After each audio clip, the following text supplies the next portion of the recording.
साथियों, बहुत बहुत स्वागत है एक और नई वीडियो में। साथियों, जैसा कि आप जानते हैं कि हमने एक सीरीज शुरू की है जिसमें कि हम अपनी जो हमारी सरकार की योजनाएं हैं उन्हें आप तक पहुंचा रहे हैं। तो उसमें आज जो नया एपिसोड है उसमें जो योजना हम आपके सामने लेके आ रहे हैं उसका नाम है नंदा गौरा योजना।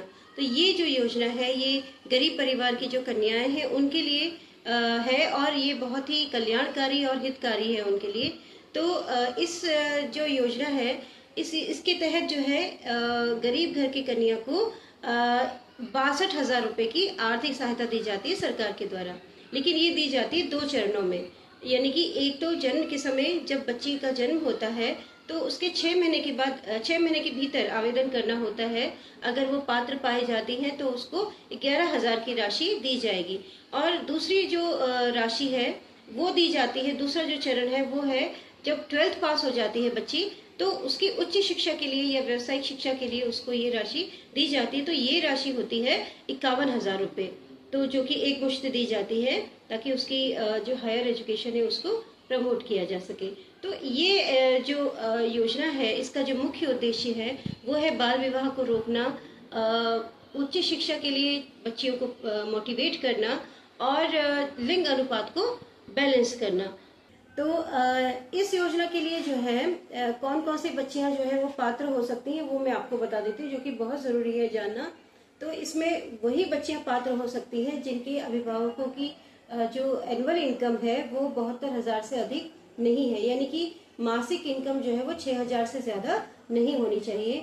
दूसरा, एक परिवार की 2 बच्चियों को ही इसका लाभ मिलेगा, उससे ज्यादा नहीं। यानी कि अगर 3 या 4 बच्चियां हैं तो केवल 2 ही बच्चियों को इसका लाभ मिलने वाला है। तीसरी चीज ये है कि वो उत्तराखंड का मूल निवासी होना चाहिए, उसका परिवार या स्थायी निवासी होना चाहिए, क्योंकि ये उत्तराखंड सरकार की ही योजना है।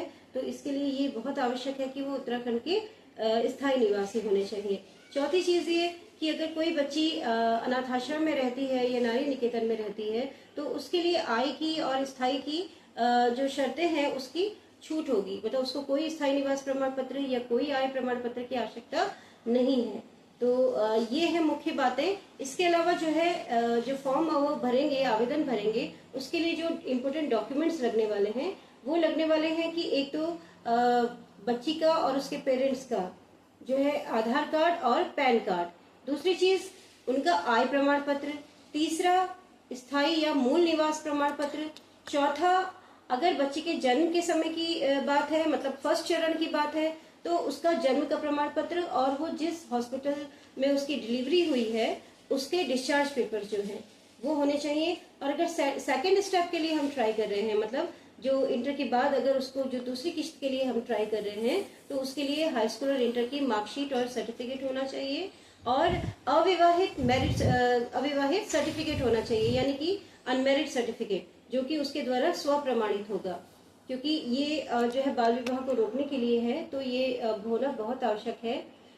उसके अलावा जो है इसमें डॉक्यूमेंट लगने वाला है राशन कार्ड की कॉपी और उसका फोटो जो है फोटो एक पासपोर्ट साइज का फोटो जो है वो लगेगा इसमें, साथ ही जो है राशन कार्ड। तो इतनी चीजें जो है इसमें लगने वाली हैं और इसके लिए अगर ये सारे डॉक्यूमेंट रेडी कर लिए हैं तो उनको एक इसकी एक आधिकारिक वेबसाइट है nandagaurauk.in ये नाम से, तो इस पर जाकर के जो है ऑनलाइन आवेदन कर सकते हैं, जो कि इजीली हो जाता है। अगर फिर भी ये चीज समझ में ना आए तो जो जन सेवा केंद्र होते हैं, साइबर कैफे होते हैं, वहां से जाके आप आवेदन कर सकते हैं, या फिर जो जिला बाल विकास परियोजना अधिकारी का कार्यालय है वहां जाके आप संपर्क कर सकते हैं। वहां से आपको फॉर्म्स भी मिल जाएंगे और बाद में आप फॉर्म्स को वहां पर सबमिट भी कर सकते हैं। तो साथियों, आई होप कि आपको ये जानकारी अच्छी लगी होगी। अगर अच्छी लगी है तो प्लीज इसे अपने दोस्तों के साथ जरूर शेयर कीजिए और चैनल को लाइक कीजिए, और अगर नए हैं इस चैनल पे तो सब्सक्राइब जरूर कीजिए। रहिए, हमसे कनेक्ट रहिए। नमस्कार।